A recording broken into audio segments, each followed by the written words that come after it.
Since the rain let up, it looks like it has for the rest of the day, I decided to bring my operation outside to play. You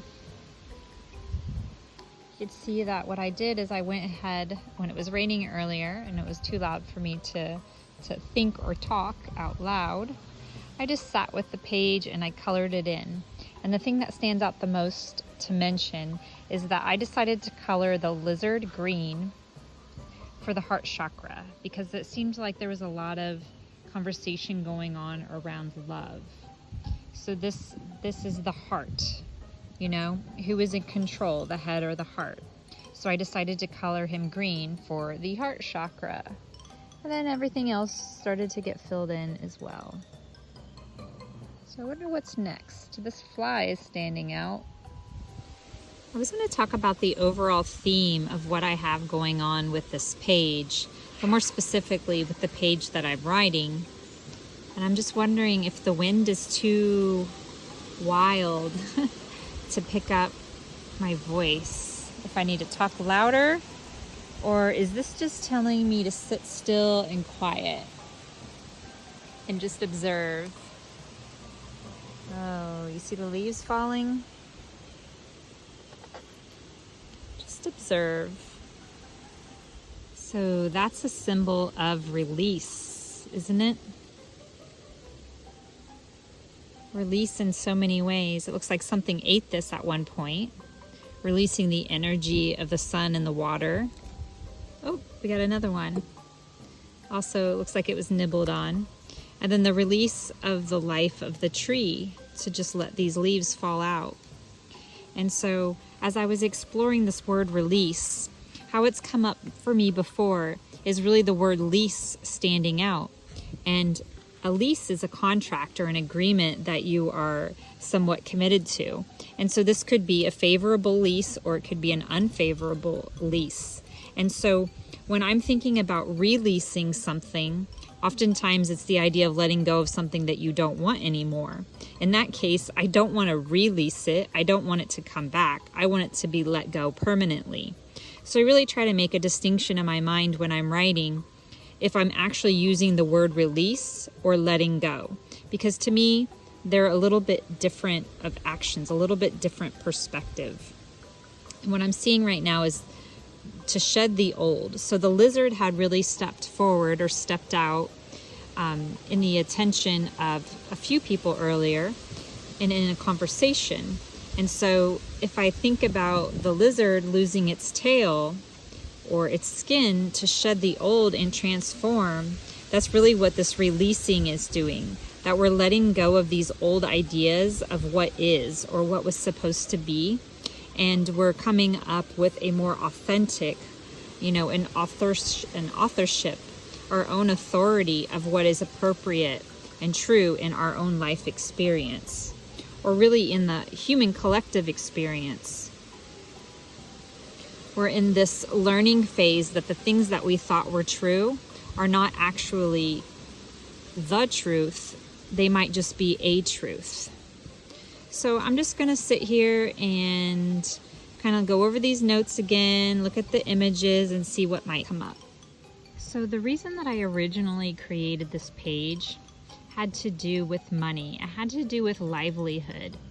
And now I'm very directly going to change what I'm about to, not change what I'm about to say, but write down a thought that came up for me last night that I'm just now remembering, which this was income. Income.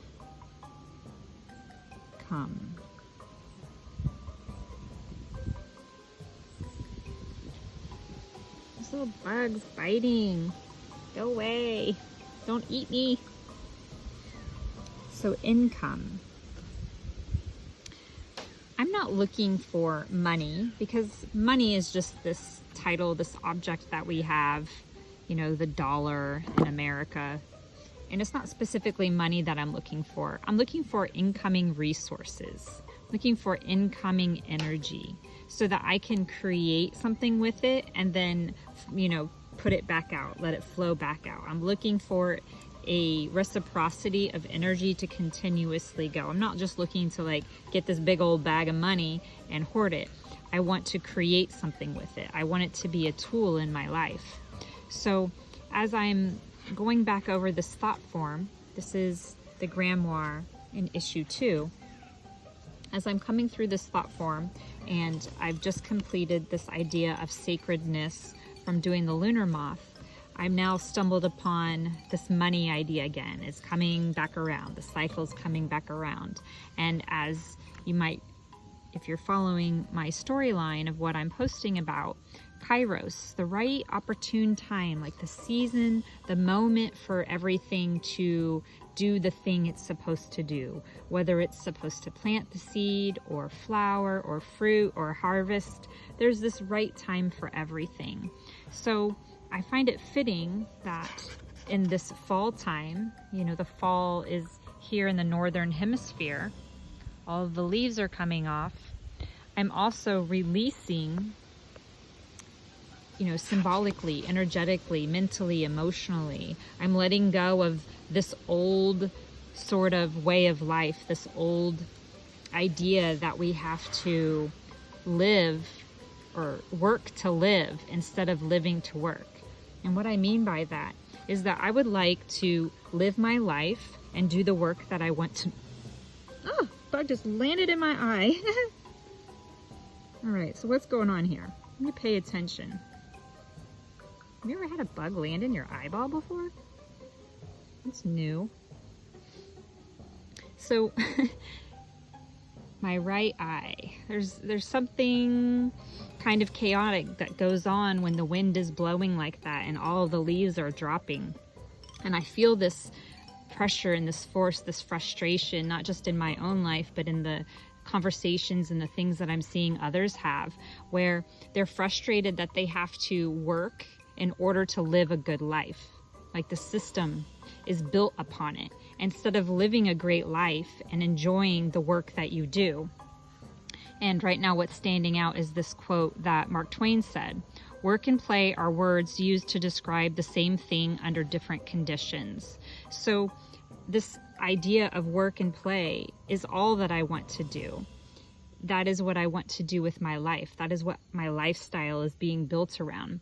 But I have this idea, this perspective that there's a block. There's a block that is preventing the income, the money flowing, the resources flowing to do the things that I want to do.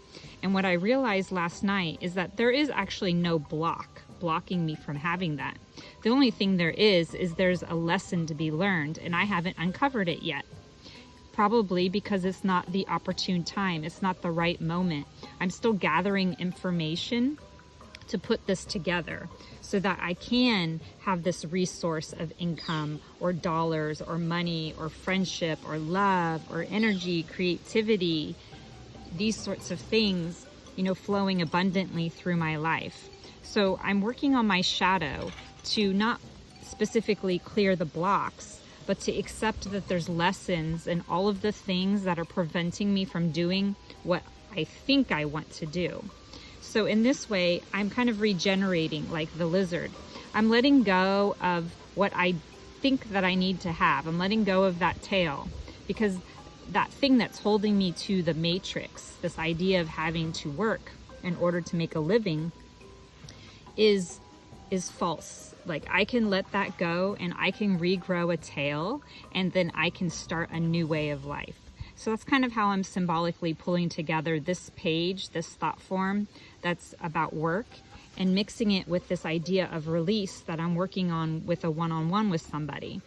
And the other thing that I want to point out that was a really strong influence in what I've created so far in this page is the idea of authority. I listened to a Kyle, I think it's Cease, on YouTube. I can send you the link if it's something that you want to listen to, but it was an amazing perspective of how we've let authority tell us what the truth is in our lives. Like, he used the expression that in the 70s and 80s, we believed everything that the news, Dan Rather, was telling you was a fact and was the truth.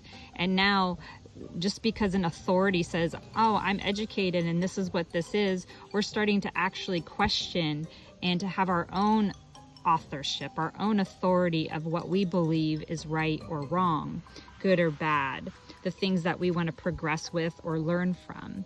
So I'm just kind of pulling these ideas together as the different things that are coming up in my life. I just want to keep kind of reiterating that so that you can see how these symbols and ideas are playing together with my actual experience in a way that seed a new perspective, like an aha moment for me. So I'm constantly in this point of experience where I'm learning from everything that I come across, you know, whether it's an animal, a fallen leaf, a conversation with somebody else, or even just one of my old forms of art that I'm getting to look at again in a new way. So now let's see if there's anything that might come forward for this new thought form that I'm doing called Kairos, from all that I've experienced today.